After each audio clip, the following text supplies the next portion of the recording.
Good evening. I've got to say, I'm equal parts excited and nervous for tonight. I think you're going to have a special treat. Tonight, we kick off Season 3 in our shared New Champions universe. Season 3 is going to have a very different feel from the first two seasons, as it is now a collaborative effort of multiple individuals creating the world, personalities, the adventures, and running the games. I'm thankful to have been given the opportunity to share my ideas and bring my creative side to bear. You ask, why would this make me nervous? Well, I can tell you now, because it's probably too late for anyone to do anything about it. I've never GM'd a game before tonight.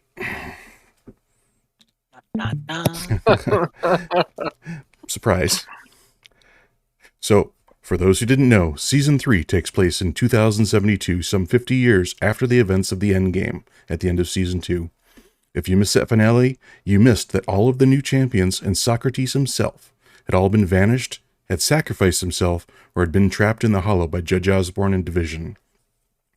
Since that time, the world has changed greatly, with organizations rising and falling. The turmoil brought to the world by Dr. Destroyer, or Sennacherib if you will, has given rise to a period that we now refer to as the Vanishing Wars. During that time, fear and chaos plagued the entire world as the vanishing technology became widespread. Quickly thereafter, an arms race for the creation of vanishing machines ignited, and even more of the world's population was vanished. Vanishings were used by terrorists to extort money. Vanishings were used by governments to topple their opposing foreign governments. Billionaires bought their own vanishing machines and tried to vanish their business rivals. It was a horrible time for the planet, and nearly 4 decades of uncertainty and dread followed.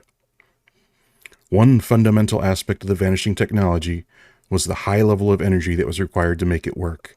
This foundation led to the creation of the International Energy Regulation Authority in 2055, out of a coalition of countries that banded together to end the chaos of vanishing wars. The IERA was authorized by the remnants of the United Nations to identify and regulate the production and storage of energy. More specifically, their mandate includes the enforcement of laws enacted to eliminate energy production and storage that might predicate a vanishing. In time, the IERA became the equivalent of the FBI, but on an international scale.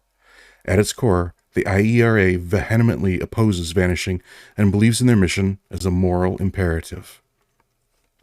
There are many that believe the IERA has gone too far, like the city of Waco, Texas.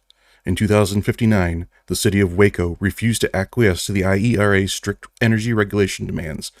They operated for 26 days without providing real-time energy data to the IERA. In return, they brought military action against the city, disconnecting them from the energy grid, and began actively seeking out and destroying all energy stores and renewable energy sources within a 60-mile radius, darkening the city.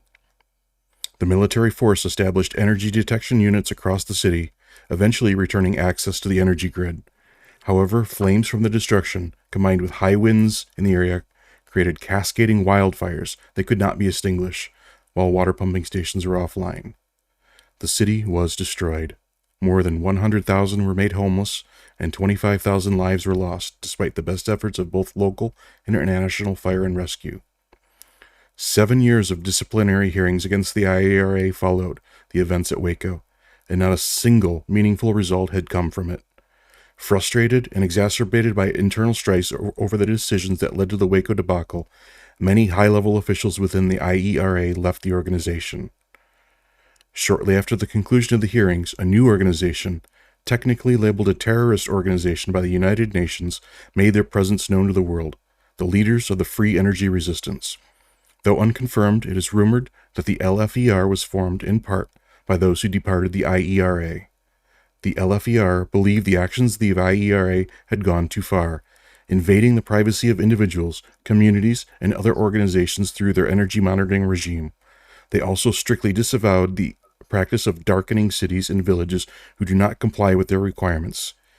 Even without the extreme loss of life experienced in Waco, the poverty and humanitarian crisis caused by darkenings had been catastrophic, far worse than the vanishings they believed. While the foundation of the LFER started with the best of ideals, by 2071 they had become a network of cells operating independently across the world. In June of 2071, the city of New York was rocked by explosions at power stations and gas pipelines that occurred simultaneous with the malfunction of nearby hydroelectric stations. This caused a 7-day summer blackout in New York City, in which thousands of people, mostly elderly, died of heat stroke and heat exhaustion. The rolling blackouts continued for a further 17 days while repairs were being made around the city. The LFER claimed responsibility for the blackout and claimed that this disruption of energy distribution was in response to the so-called darkening of Waco, Texas, and other similar actions by the non-elected and out-of-touch International Energy Regulation Agency.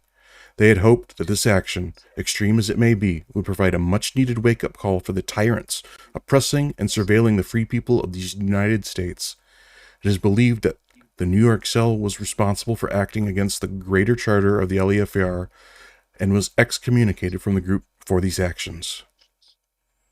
Operating in the shadows through all of this is the secretive organization known as Level 37. No exact date has ever been confirmed, but during the 2030s, special agents operating in secret established distributed access points connected by a quantum encrypted key, which ultimately hacked into the cyberplane after venturing through various dimensional levels, 37 to be exact. Then, with an undetermined amount of energy required, the agents were able to broadcast a sustained signal from the cyberplane into the hollow, and the first communication with James Harmon was rumored to occur on August 7th, 2037.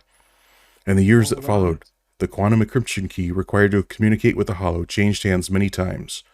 According to lore, it was captured by a rogue nation, traded between industrial conglomerates, and then recovered by a secretive religious organization. Throughout the Vanishing Wars, the key, as it had become known, was used to allow family members to communicate with vanished loved ones, to recover lost information from the vanished, and for other various reasons. By 2072, the organization is widely known as the group responsible for continuing to operate small-scale vanishings. From sparse reports, their vanishings are sometimes conducted for ransom, sometimes for vengeance, sometimes for love. Their motivations are complicated and not well communicated with the public. Based on rumor and confidential reports within either the LFER or the IERA, members of Level 37 are given kidnapping missions, ransoms, straightforward vanishings, or other operations opposed to the IERA policies which constantly threaten energy use, the foundation of their existence. All of this led us here, to this moment. Are you up for the challenge?